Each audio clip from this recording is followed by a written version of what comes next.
Yeah. I mean, let me tell you guys, speaking in front of people does not get old, ever.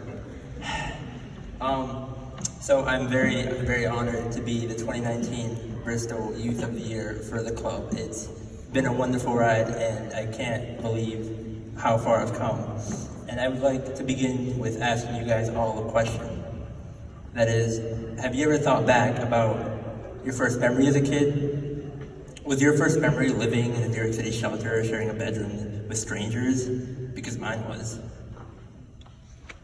I grew up in the Bronx, and moving from shelter to shelter, not knowing if I would eat every day, and being placed into foster care homes was the norm for me.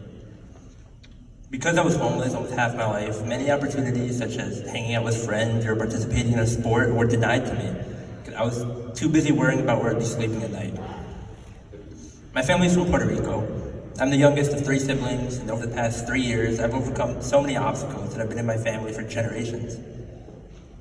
Almost 3 years ago, my family and I were kicked out of a shelter in the Bronx. All of our belongings were placed into storage, and we didn't know what we were going to do. My mother decided to move to Connecticut to be closer to family, but we ended up at that homeless shelter located 10 feet away. After a few months of trying to stay out of the cold, staying in warming shelters and warming centers, the shelter offered me a club membership here for free. At that point in my life, meeting new people scared me because growing up in shelters just teaches you that new people can be dangerous. I was eventually convinced to take a tour of this building, and I was scared of meeting other kids my age. I didn't want them to learn about my situation and judge me, but I really needed a place to stay after school. My first few months as a club teen, I wouldn't talk to anyone, as Michael said.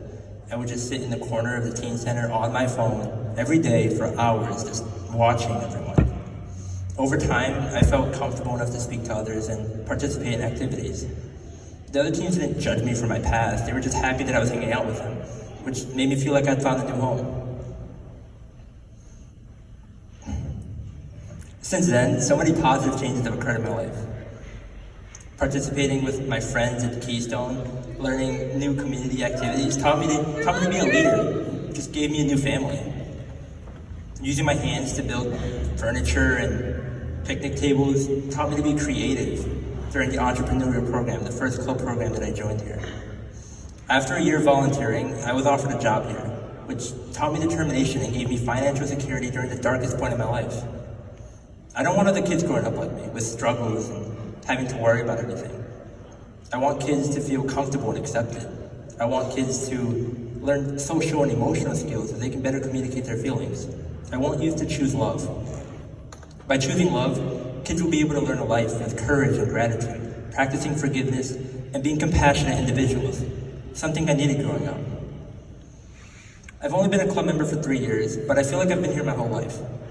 The club has taught me to be resilient and to withstand difficult circumstances. Mine were overcoming homelessness and extreme social anxiety.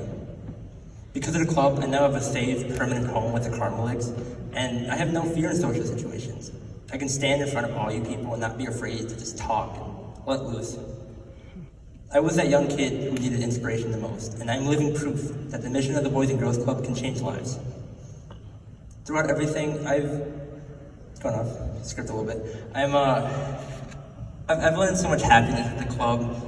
All the staff here, we have Steve, who's been my boss, and he's taught me so much stuff. He's taught me to be tough and just be a good worker, and I don't know where I would be without this club. Without this club, I'd probably be in New Britain, and I wouldn't know where I'd be going next year. I definitely wouldn't be going to Trinity, that's for damn sure. My bad.